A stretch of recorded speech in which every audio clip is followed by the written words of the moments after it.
Hola, sóc Josep Torrent, creador i narrador de Mindcast 30, un podcast que resumeix idees i llibres en càpsules d'uns 30 minuts pensades per fer-te reflexionar. Principalment en català amb algun contingut en castellà o anglès, comparteixo pensaments clars, estructurats i fàcils de processar, combinant reflexió pròpia i coneixement aliè. L'objectiu és que puguis absorbir idees rellevants sense perdre temps. Tot en un format accesible i inspirador que et faci pensar cada episodio. Mindcast 30 resume ideas y libros en cápsulas de 30 minutos para hacerte pensar. Contenido claro y fácil de procesar. Mindcast 30 summarize ideas and books in 30-minute capsules to make you think. Clear, easy to digest content. ¿Estás llest? Are you ready? ¿Estás listo? Let's go!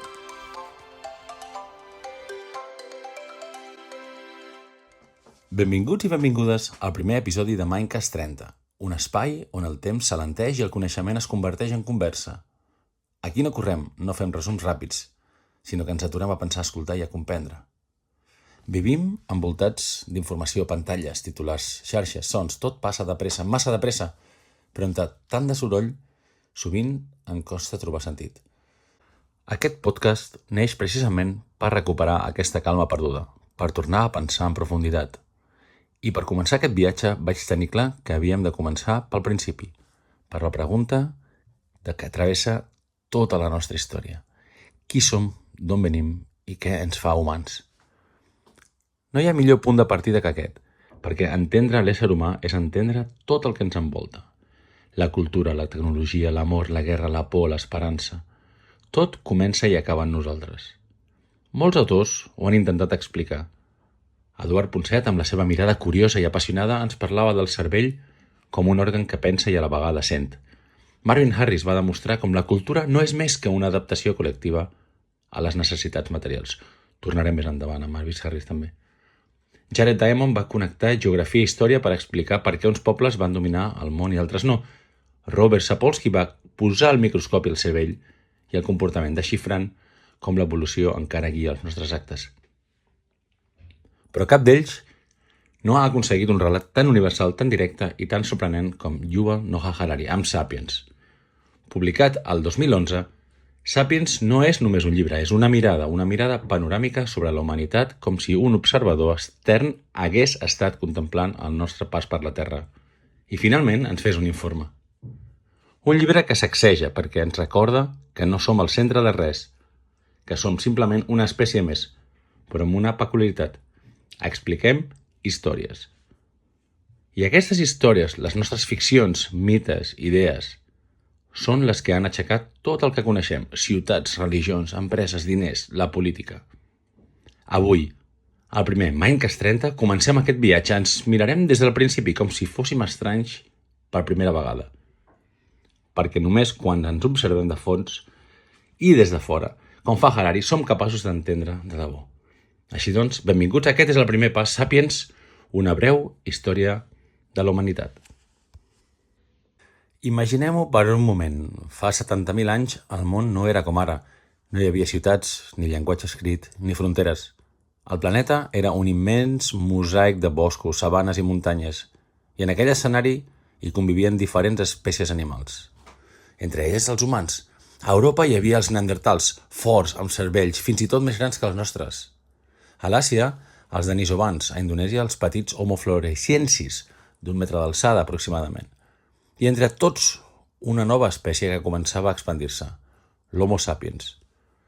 No érem especials, no érem més intel·ligents ni més valents, érem simplement una espècie més entre moltes. Però teníem una cosa que canviaria la història, la capacitat per col·laborar i imaginar conjuntament. El temps geològic ens posa al nostre lloc. Si la història de la Terra, imaginem, fos un sol any, els humans apareixem el 31 de desembre a les 11 de la nit i 25 minuts. Pràcticament a l'últim instant. I tanmateix, en pocs segons, hem modificat el planeta com cap altra espècie abans. Harari ens recorda que no hi havia res inevitable en la nostra supervivència. Podríem haver desaparegut com els neandertals, però alguna cosa invisible, potser una manera diferent de comunicar-nos, potser aquesta imaginació col·lectiva, tot això ens va fer prosperar. Pensa-ho, la nostra força no va ser la velocitat ni la força física. No érem els més forts. Els lleons se'ls podien menjar. Tampoc no podien vèncer els mamuts. Però va ser la cooperació simbòlica. Aquesta capacitat de compartir històries, d'unir esforços al voltant d'un propòsit o un relat comú. Un petit grup de sàpiens podia caçar un mamut, però un poble sencer organitzat sota una idea compartida podia canviar continents. El futur es començava a escriure en veu humana. Fa uns 70.000 anys alguna cosa va canviar dins nostre. El cervell va fer un salt qualitatiu, encara que físicament fos el mateix. Va aparèixer el pensament simbòlic, la narració, el mite, les històries. Aquesta revolució cognitiva, el moment en què la ment humana va obrir portes invisibles. Abans, els humans vivíem en grups petits, sabien fer foc, fabricar eines, caçar, però ara, de sobte, podien fer una cosa nova, imaginar allò que no existia. Van començar a explicar històries sobre esperits, ancestres, déus i somnis, a inventar rituals, a pintar les parets de les coves, a donar nom al que ens envoltava. Aquesta revolució va ser la veritable explosió de la humanitat, perquè les històries van permetre la confiança i la cooperació. Un caçador pot confiar en els que hi coneix, però si tots creiem en el mateix relat, podem formar comunitats de milers o milions de persones. És la base de la civilització. Les nostres societats no estan fetes de gens, sinó de relats compartits. Harari, en aquest cas, posa un exemple brillant. Peugeot. A mi em va impactar moltíssim quan vaig llegir-ho. Peugeot no és una fàbrica ni un cotxe. És una ficció legal. Existeix perquè milions de persones, clients, treballadors, advocats, hi creuen. I així passa amb tot, diners, nacions, religions, drets.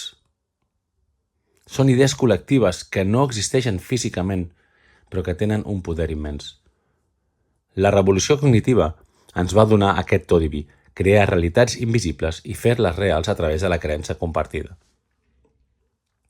Avui encara vivim dins d'aquest univers simbòlic. Quan paguem amb targeta, quan fem un jurament, quan confiem en una marca, estem actuant sobre ficcions.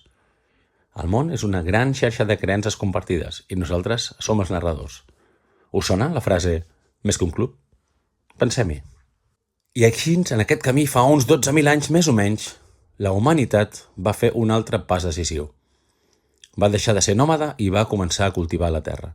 Va néixer la revolució agrícola. A primera vista sembla un gran avenç. Més menjar, més estabilitat, més temps per viure, però Harari ens dona una visió diferent, no tan positiva. La revolució agrícola va ser el major frau de la història.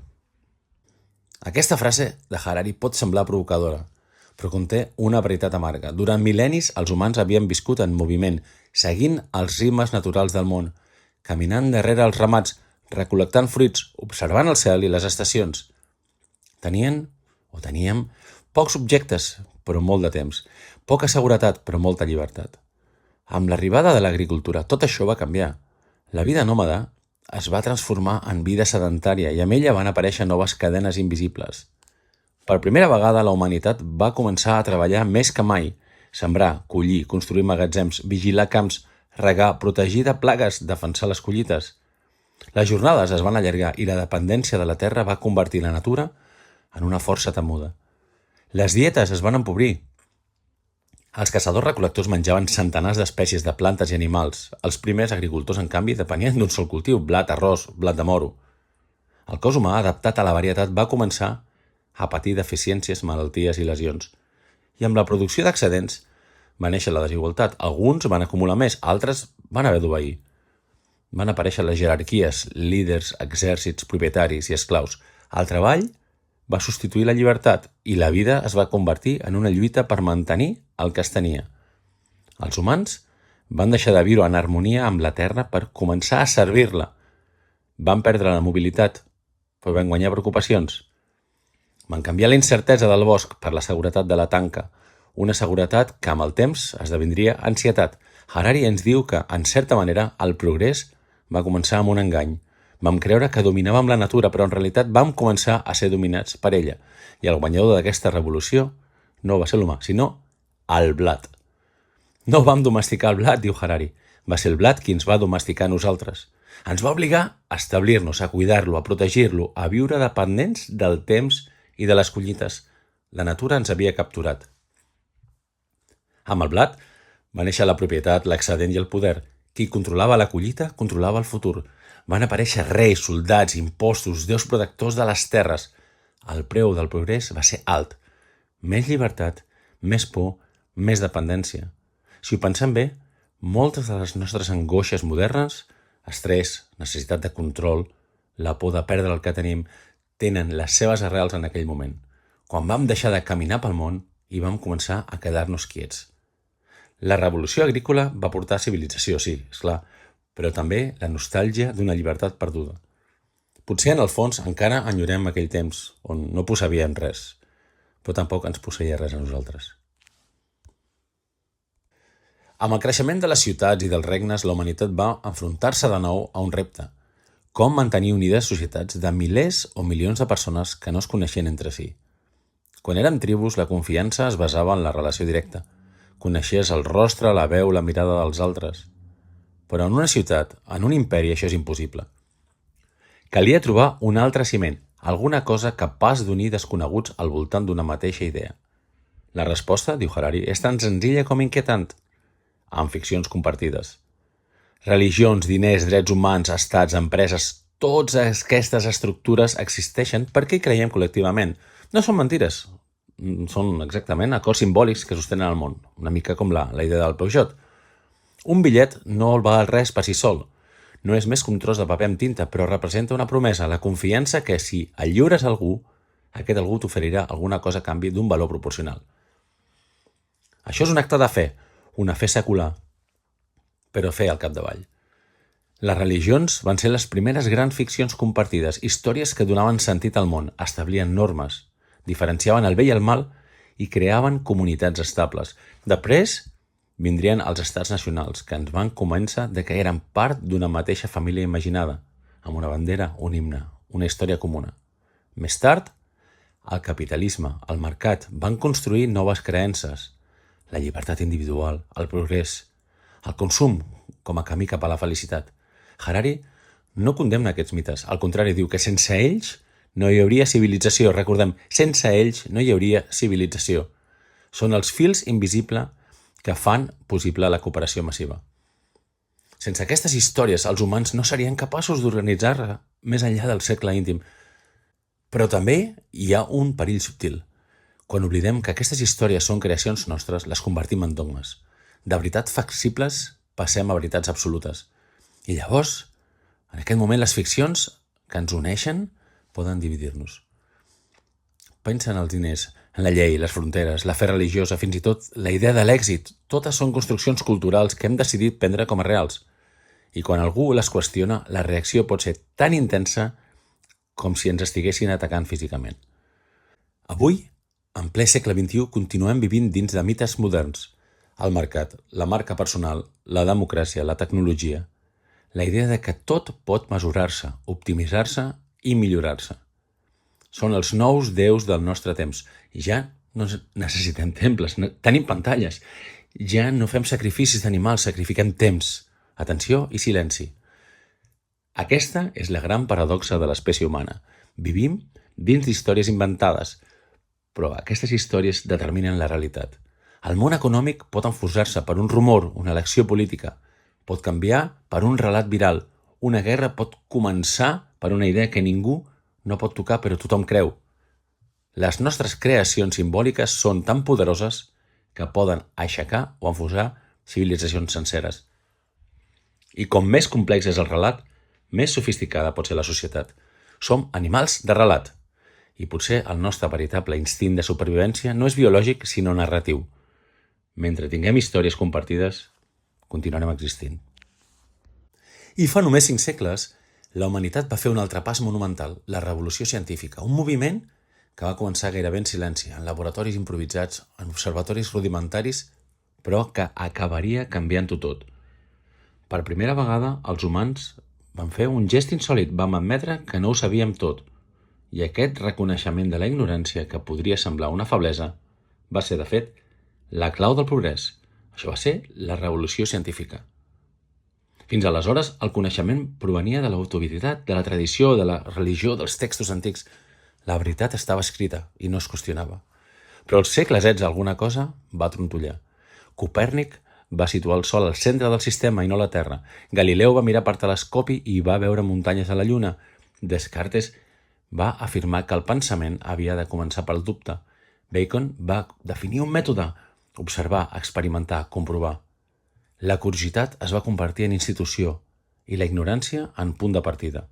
A partir d'aquest moment, el saber humà ja no es basaria en la fe, sinó en l'experiència. Aquesta nova manera de mirar el món ho va transformar tot.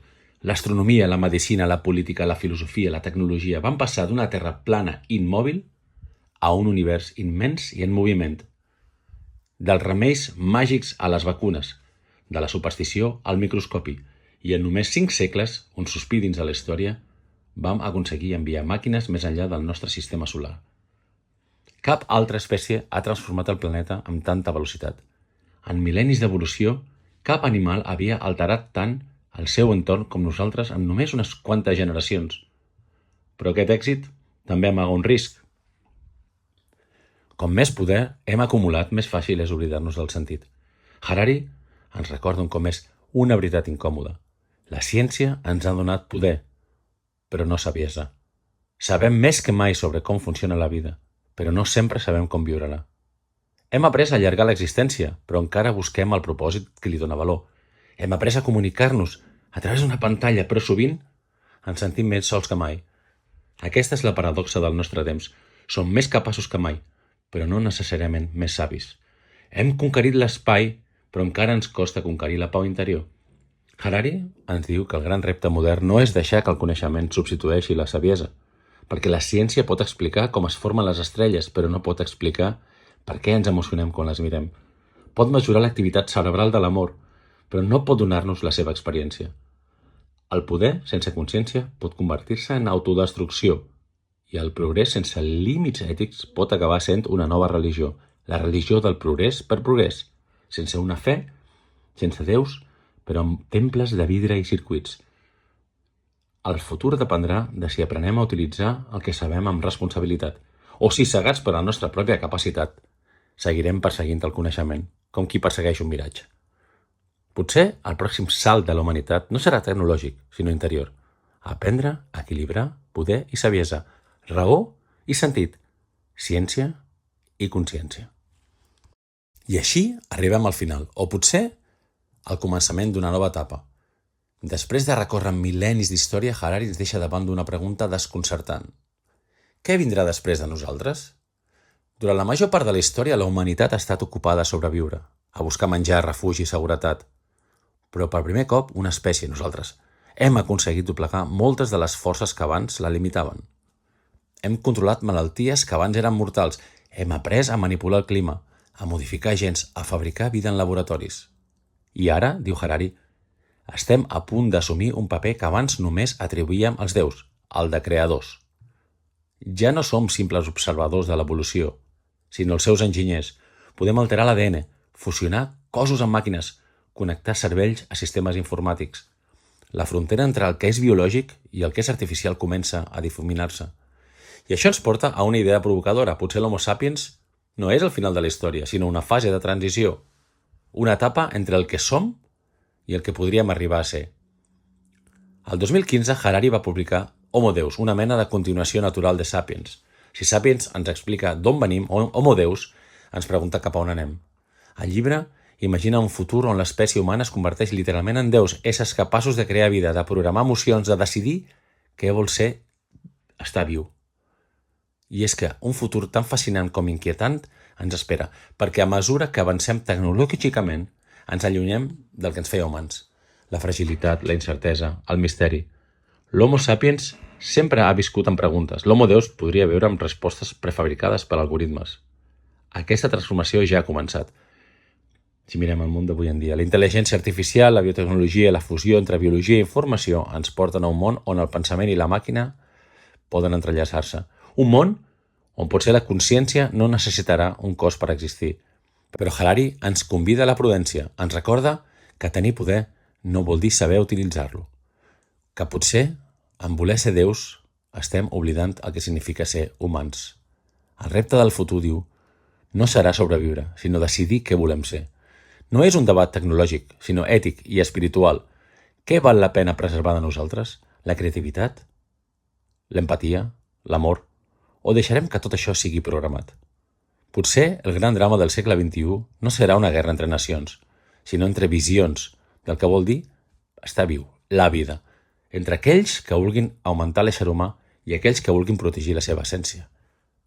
Tenim el poder dels déus, escriu Harari, però no la seva saviesa. La pregunta és si aprendrem a estar a l'alçada del nostre propi poder.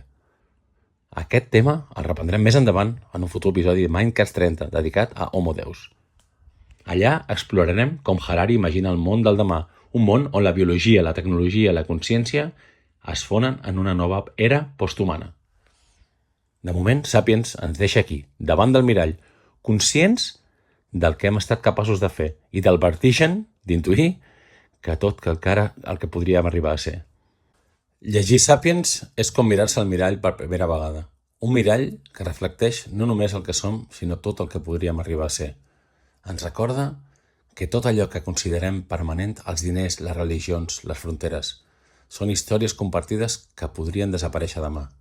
Que el món és fràgil, però també increïblement adaptable.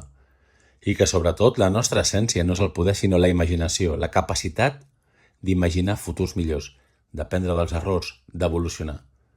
Potser això és el que ens fa humans. No d'on venim, sinó el fet de no deixar mai de preguntar-nos cap a on anem. Aquest ha estat el primer episodi de Mindcast 30, un viatge que comença amb Sapiens, però continuarà amb molts altres llibres, per seguir explorant la ment, la història i la nostra naturalesa. Perquè si no sabem qui som, difícilment podrem decidir cap a on anem. Gràcies per escoltar, per pensar, per acompanyar-me en aquest camí, aquest primer episodi, espero que us hagi agradat. Comparteix aquest episodi, segueix el podcast i recorda, el millor encara està per venir. Que tinguis un bon dia.